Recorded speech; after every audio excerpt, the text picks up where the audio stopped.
मैं औरंगजेब सिंह और आप देख रहे हैं जेके राइट वॉइस। तो अभी हम कुंडी में हैं। यहाँ पे एक युवा टीम है जो भारतीय जनता पार्टी का प्रचार कर रहे हैं और युवा विंग के जो वाइस प्रेसिडेंट हैं विनोद जी हैं, उनके साथ शर्मा साहब हैं और पूरी भारतीय जनता पार्टी की और इंडिपेंडेंट कैंडिडेट जिन्होंने सपोर्ट दिया भारतीय जनता पार्टी को, झंकार सिंह जी भी यहाँ पे हैं।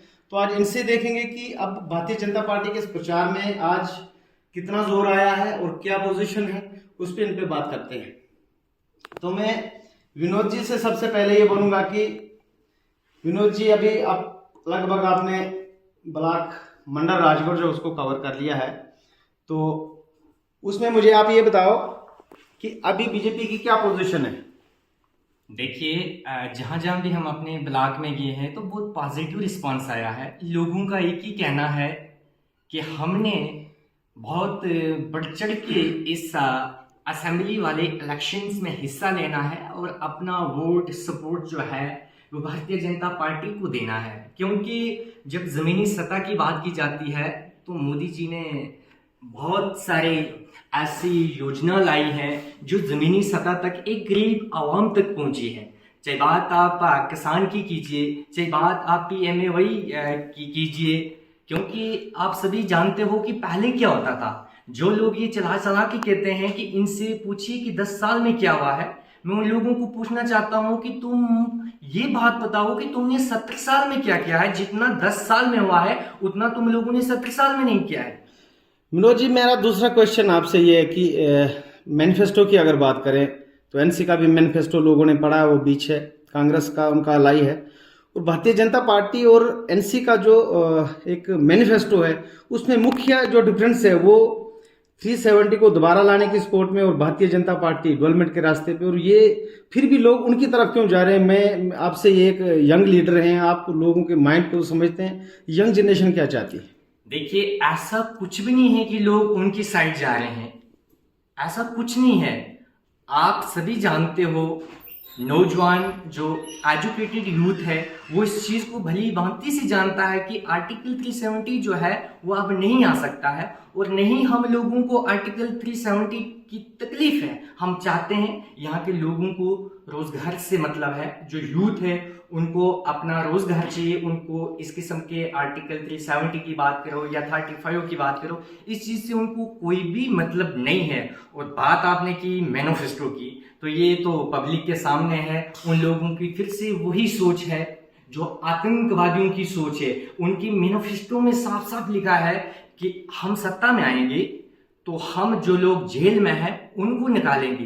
तो मैं कहना चाहता हूं पब्लिक से कि जेल में कौन होता है जो भ्रष्टाचारी हो, जेल में कौन होता है जो आतंकवादी हो। अगर ऐसे लोगों को तुम सामने लाओगे तो फिर आप वही हालात लाने चाहते हो 96 के, वैसा नहीं होगा। ये देशभक्त की सोच से चलेगा। जो लोग चला चला के कहते हैं भारत तेरे टुकड़े होंगे, ऐसा नहीं होगा। यहाँ पे हमारे देश के एक बहुत बड़ी शख्सियत मोदी जी बैठे हैं। ये देश जो है देशभक्तों की सोच से चलेगा।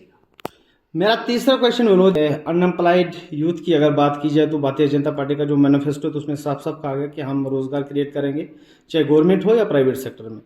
तो मैं सबसे एक बड़ा और अहम क्वेश्चन करता हूं कि पिछले दिनों बड़े लेवल पे स्कैम हुए, यहाँ पे सब इंस्पेक्टर का स्कैम हुआ, उसके बाद जल शक्ति का देखें तो लोग, एक विकल शर्मा नाम करके एक लड़का था जिसने एक ऑर्गेनाइजेशन लीड की, और भारतीय जनता पार्टी का कोई बड़ा लीडर, कोई बड़े ऐसे पावरफुल लोग हैं जो उसमें मुलव्वस थे, और उस केस को NIA के हवाले भी किया LG एडमिनिस्ट्रेशन में।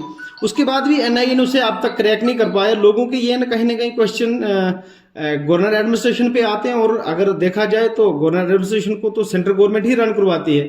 तो इस पे आपका क्या सफाई होगी? देखिए, ये काम एजेंसीज का है, ये हम लोगों का काम नहीं है। एजेंसीज लगी हैं और जो भी लोग इसमें मुलव्वस पाए जाएंगे तो उन पे सख्त कार्रवाई होगी। जो कानूनी कार्रवाई होगी उसको अमल में लाया जाएगा। बाकी ये एजेंसीज का काम है, तो एजेंसीज बहुत अच्छे से, हमें एजेंसीज पे पूरा विश्वास है और वो काम कर रहे हैं। कोई बड़ा लीडर का नाम आ रहा था, नाम तो नहीं था, मगर ये इशारा किस ओर, आप क्या समझते हैं? देखिए, ये ओपोजिशंस वाले लोगों का, ये उनका बहुत पहले से ये कहना है, ऐसा कुछ नहीं है। अगर ऐसा होता तो इसलिए तो एजेंसीज है ना, एजेंसीज का क्या काम है? आप बिना मतलब का किसी पे इल्जाम लगा दोगे तो वैसा नहीं होता है। ये एजेंसीज का काम है और इसको एजेंसीज ही साबित करके दिखा सकती है। मेरा आपको लास्ट क्वेश्चन है, आप यंग लीडर हैं, सराज से लीड कर रहे हैं, आने वाले वक्त में अगर आज आप मेहनत करते हैं हो सकता है आने वाले 10 या 20 साल में आप भी मैंडेट के हकदार रहें पार्टी में। आपको मुबारक है, आप भारतीय जनता पार्टी के स्पोक्स पर्सन हैं।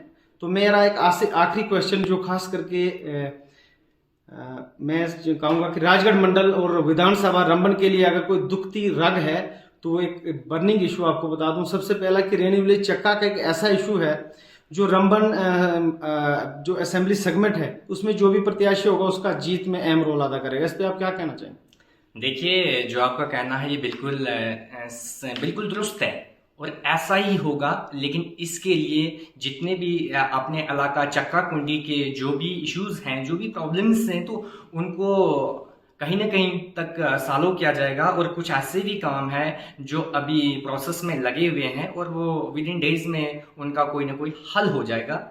और मैं आवाम को यही कहना चाहता हूं कि 18 सितंबर को अपने अपने पोलिंग बूथ पे जाके भारी बहुमत से रंबन कंस्टिट्यूंसी से राकेश जी को कामयाब बनाना है और असेंबली में ये एक आवाज़ जानी चाहिए और मोदी जी तक ये एक पैगाम जाना चाहिए कि रंबन कंस्टिट्यूंसी के लोगों को आपके साथ कितना लगाव है, कितना माहौल है। मैं विनोद जी आपसे एक साफ जवाब चाहूँगा। वीडीजी जो है, क्या वीडीजी को बीजेपी वालों ने ठग लिया है? नहीं, ऐसा कुछ नहीं है। वो वीडी जी जिन्होंने 96 के टाइम में काम किया था, उन्होंने बहुत अहम भूमिका निभाई है। फिर क्या 4000 रुपये काफी है?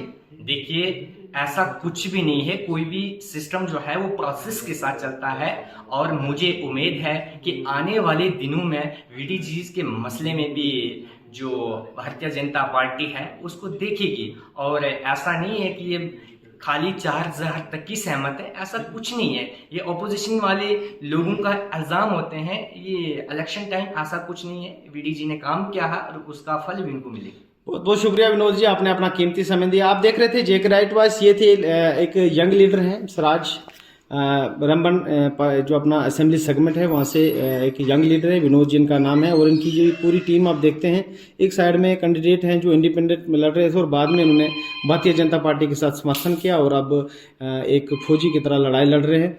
तो देखते रहिए जेके राइट वॉइस। नमस्कार।